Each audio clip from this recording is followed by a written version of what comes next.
السلام علیکم نحمده ونصلی علی رسولہ الکریم اما بعد فاعوذ باللہ من الشیطان الرجیم بسم اللہ الرحمن الرحیم وَلَقَدْ أَرْسَلْنَا رُسُلًا مِّن قَبْلِكَ مِنْهُمْ مَنْ قَصَصْنَا عَلَيْكَ وَمِنْهُمْ مَنْ لَمْ نَقْصُصْ عَلَيْكَ صدق اللہ العظیم۔ از روئے قرآن حکیم صفحہ ارضی پر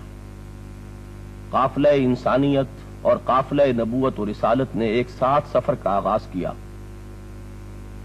یعنی پہلے انسان حضرت آدم علیہ السلام اللہ کے پہلے نبی بھی تھے، اور آدم ثانی یعنی حضرت نوح علیہ السلام پہلے رسول تھے۔ اس کے بعد قافلہ آدمیت اور قافلہ نبوت و رسالت ساتھ ساتھ سفر جاری رکھتے رہے۔ ایک طرف مادی ارتقاء کا عمل جاری رہا،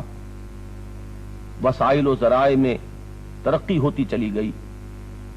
انسان کے مادی علوم کا دائرہ وسیع سے وسیع تر ہوتا چلا گیا، تو ساتھ ہی ہدایت آسمانی، ہدایت خداوندی بھی ارتقائی مراحل طے کرتی چلی گئی، تاں کہ نبوت اپنے نقطہ عروج کو پہنچ گئی حضرت ابراہیم علیہ السلام کی ذات مبارکہ میں، اور بالآخر ختم ہو گئی اور اختتام کو پہنچ گئی محمد الرسول اللہ صلی اللہ علیہ وسلم کی شخصیت مقدسہ میں، اور رسالت اپنے نقطہ عروج کو پہنچی حضور صلی اللہ علیہ وسلم کی ذات مبارک میں، اور پھر آپ ہی کی شخصیت میں وہ قیامت تک کے لیے دائم و قائم ہو گئی۔ اب ہم یقین کے ساتھ یہ نہیں جان سکتے کہ اس دنیا میں کل کتنے رسول آئے، کل کتنے نبی آئے، لیکن بات قرآن مجید میں ایک سے زائد مرتبہ واضح کر دی گئی ہے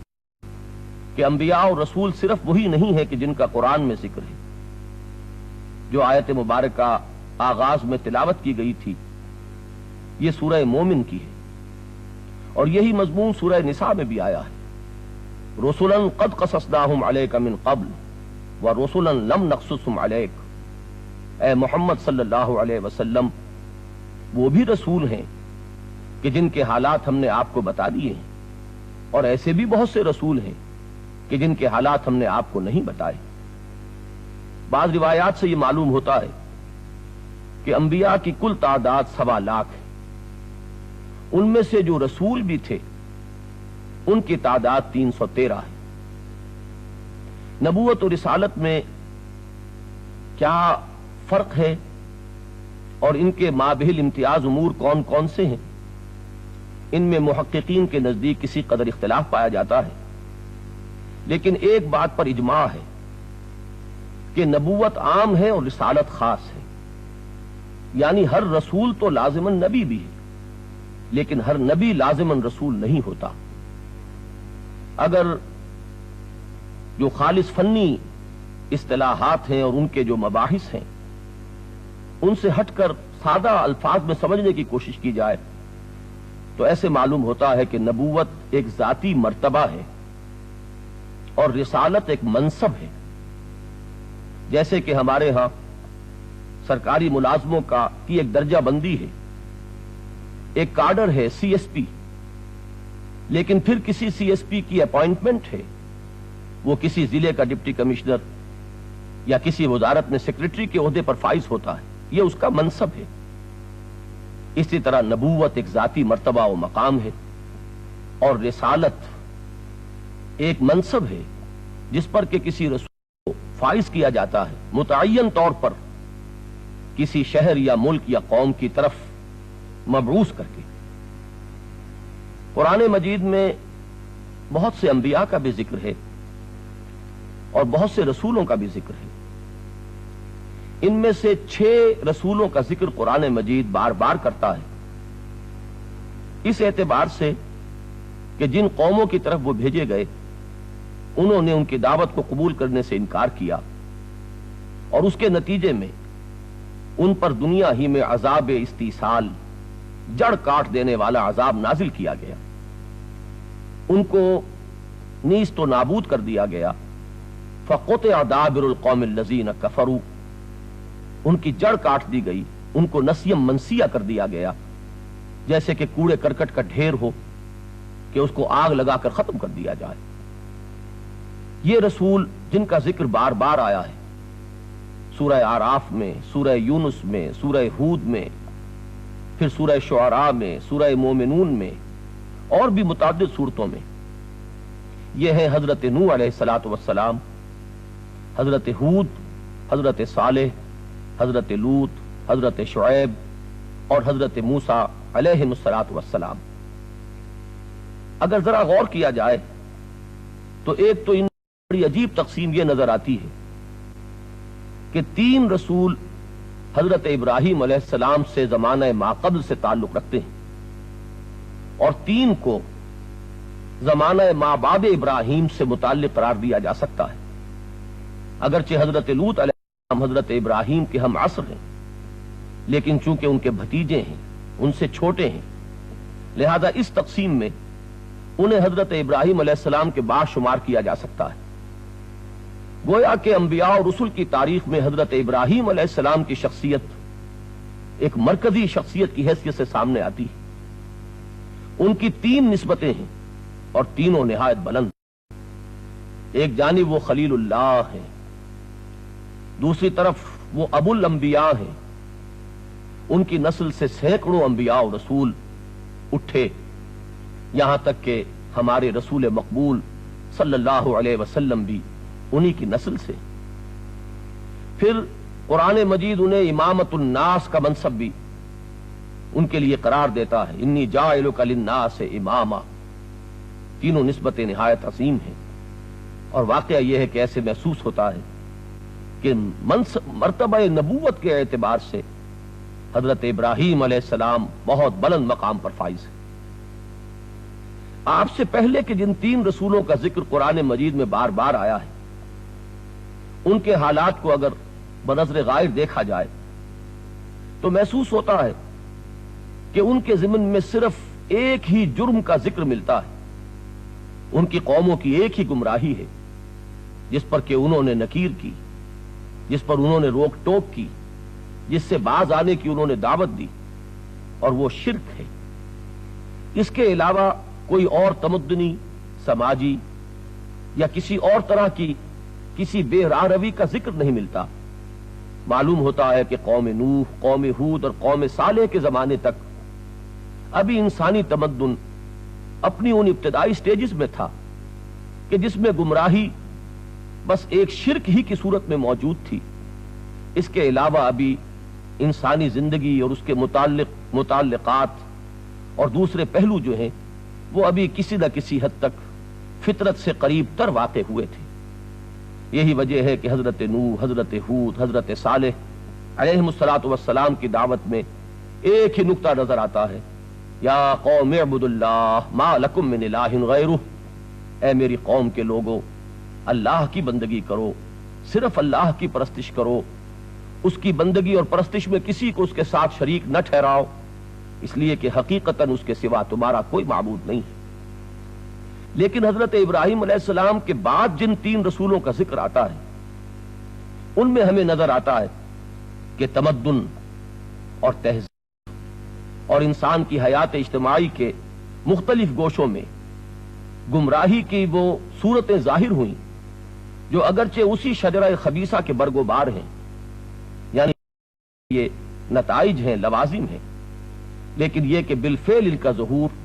حضرت ابراہیم علیہ السلام کے زمانے کے بعد ہو رہا ہے. چنانچہ حضرت لوط علیہ السلام کی قوم میں ہمیں جنسی بے راہ روی نظر آتی، سیکشول پرورشن، جو سماج کی جڑوں کو کھوکھلا کر دینے والی چیز ہے. اس لیے کہ انسان کی معاشرت، اس کا معاشرتی نظام در حقیقت مرد اور عورت کے تعلق کی صحیح بنیادوں پر استوار ہونے ہی سے صحت کے ساتھ برقرار رہ سکتا ہے. اس کے بعد حضرت شعیب علیہ السلام کی قوم میں قرآن مجید نشاندہی کرتا ہے ان کے ہاں معاشی بے راہ روی نظر آتی، ماپ تول میں کمی ہونے لگی، دھوکہ اور فریب شروع ہو گیا، لوگوں کے مال ناجائز طریقے پر ہڑپ کیے جانے لگے، اکنامک ایکسپلائٹیشن کی مختلف صورتیں وجود میں آنے لگیں، راہ زنی ہونے لگی۔ چنانچہ حضرت شعیب علیہ السلام کی قرآن مجید میں دعوت بیان ہوتی ہے تو اس میں نہایت نمایاں پہلو یہ ہے کہ لوگوں ایک اللہ کی بندگی اور پرستش کرو، اور لوگوں کے اموال پر ڈاکہ زنی نہ کرو، ان کے حقوق نہ مارو، ناپنے میں اور تولنے میں کمی نہ کرو، ولا تبخسوا الناس اشیاءہم، ان کی چیزوں میں کمی نہ کرو۔ اس سے آگے بڑھ کر ہم دیکھتے ہیں حضرت موسیٰ علیہ السلام کو بھیجا جا رہا ہے آل فرعون کی طرف، اذهب الى فرعون انه طغى، اور یہاں ہم دیکھتے ہیں کہ سیاسی جبر اور استبداد کی ایک بہت نمایاں مثال سامنے آتی ہے۔ ایک قوم دوسرے قوم پر اس طرح مسلط ہو گئی ہے کہ اس نے اس کو بالکل اپنا غلام بنا کر رکھ لیا ہے، ان سے بالجبر کام لیا جا رہا ہے، ان پر اس درجے ظلم روا رکھا جا رہا ہے کہ ان کی اولاد نرینہ ہلاک کر دی جاتی ہے اور ان کی لڑکیوں کو زندہ رکھ لیا جاتا ہے۔ یہاں حضرت موسیٰ علیہ السلام سامنے آتے ہیں اور اس ظلم کے خلاف آواز بلند کرتے ہیں، ارسل معنا بنی اسرائیل، اس قوم کو جسے تم نے جبر اور ظلم کے شکنجے میں کسا ہوا ہے، اسے ہمارے ساتھ جانے کی اجازت دے دو۔ یہ تین رسول جو حضرت ابراہیم علیہ السلام کے بعد دنیا میں، خاص طور پر دنیا کے اس خطے میں آئے کہ جو عرب کے آس پاس تھا، جس کی تاریخ سے اہل عرب واقف تھے، جن میں نبی اکرم صلی اللہ علیہ وسلم کی بعثت ہو رہی ہے، تو ان کے حالات میں گویا کہ انسانی اجتماعیت جس پہلو سے فساد کا شکار ہو سکتی ہے ان کی نشاندہی کر دی گئی۔ اس کے بعد ایک امت کی تاریخ شروع ہوتی ہے، حضرت موسیٰ علیہ السلام سے بنی اسرائیل کی حیثیت ایک امت مسلمہ کی، جو کتاب الہی کی حامل، شریعت خداوندی کی امین، جس نے اللہ کے ساتھ ایک عہد و میثاق کیا، اس کی تاریخ ہے کہ قرآن مجید اس کو بڑی ہی وضاحت کے ساتھ بیان کرتا ہے۔ پے بپے انبیاء آتے رہے، ایک امت کی حیثیت سے ان کے اندر تجدیدی کارنامہ سر انجام دیتے رہے۔ جب کبھی ان کے اندر ایمانی جذبات سرد پڑنے شروع ہوئے یا ان کے اعمال و اخلاق کے اندر کجی راہ پانے لگی، اللہ تعالیٰ کی طرف سے نبوت و رسالت نے پھر انہیں سہارا دیا۔ اس سلسلہ انبیاء بنی اسرائیل کے خاتم ہیں حضرت مسیح علیہ الصلوۃ والسلام، اس سلسلے کے آخری رسول، جو گویا کہ بنی اسرائیل پر اللہ تعالیٰ کی طرف سے آخری حجت بن کر سامنے آئے، اور ان کے بعد 600 برس یہ فترت اولا کا زمانہ کہلاتا ہے، جو تمہید ہے در حقیقت ختم نبوت اور اتمام رسالت کی۔ یہ 600 سال تاریخ انسانی میں اس اعتبار سے گویا کہ پہلی مرتبہ یہ ایک وقفہ بنے ہیں کہ جن کے دوران پورے کرۂ ارضی پر کوئی نبی اور رسول نہیں تھا۔ حضرت عیسیٰ علیہ السلام کے بعد اب وہ نبوت محمدی علی صاحب الصلاۃ والسلام کا خورشید ہدایت طلوع ہوا، اور یہ لگ بھگ 571 برس بعد، اس لیے کہ حضور صلی اللہ علیہ وسلم کی ولادت باسعادت سن عیسوی کے حساب سے 571 عیسوی میں ہوئی، اور آپ پر آغاز وحی 610 عیسوی میں ہوا۔ اس طرح یہ 600 سال ہیں کہ جن کے دوران یہ فترت اولا ہمیں نظر آتی ہے، جو تمہید ہے مستقل فترت کی، کہ جس میں نبی اکرم صلی اللہ علیہ وسلم پر نبوت کے ختم اور کامل ہو جانے کے بعد سلسلہ نبوت اور رسالت کا خاتمہ ہو گیا۔ یہاں یہ بات جان لینی چاہیے کہ حضور صلی اللہ علیہ وسلم پر نبوت صرف ختم نہیں ہوئی، مکمل ہوئی ہے۔ واقعہ یہ ہے کہ ختم نبوت پر تو ہمارے ہاں کافی زور ہے، اپنی جگہ یہ ایک واقعہ ہے، حقیقت ہے، اور اسی کی وہ قانونی اہمیت بھی ہے جس کی وجہ سے یہ زیادہ نمایاں ہوا ہے۔ لیکن اگر غور کیا جائے تو حضور صلی اللہ علیہ وسلم کی فضیلت کی بنیاد ختم نبوت نہیں بلکہ تکمیل نبوت و رسالت ہے۔ وہ آیہ مبارکہ جو سورہ مائدہ میں ہے، الیوم اکملت لکم دینکم واتممت علیکم نعمتی وَرَضِيتُ لَكُمُ الْإِسْلَامَ دِينًا، یہ ہے وہ مقام کہ جہاں نبی اکرم صلی اللہ علیہ وسلم رسول کامل کی حیثیت سے سامنے آتے ہیں، جن پر رسالت صرف ختم ہی نہیں ہوئی بلکہ مکمل ہو گئی ہے، جن پر نبوت کا صرف اختتام ہی نہیں ہوا، اتمام ہوا ہے۔ اس اتمام نبوت اور اکمال رسالت کے مظہر کیا ہیں، ان پر انشاءاللہ بعد میں گفتگو ہوگی۔ وآخر دعوانا ان الحمد للہ رب العالمین۔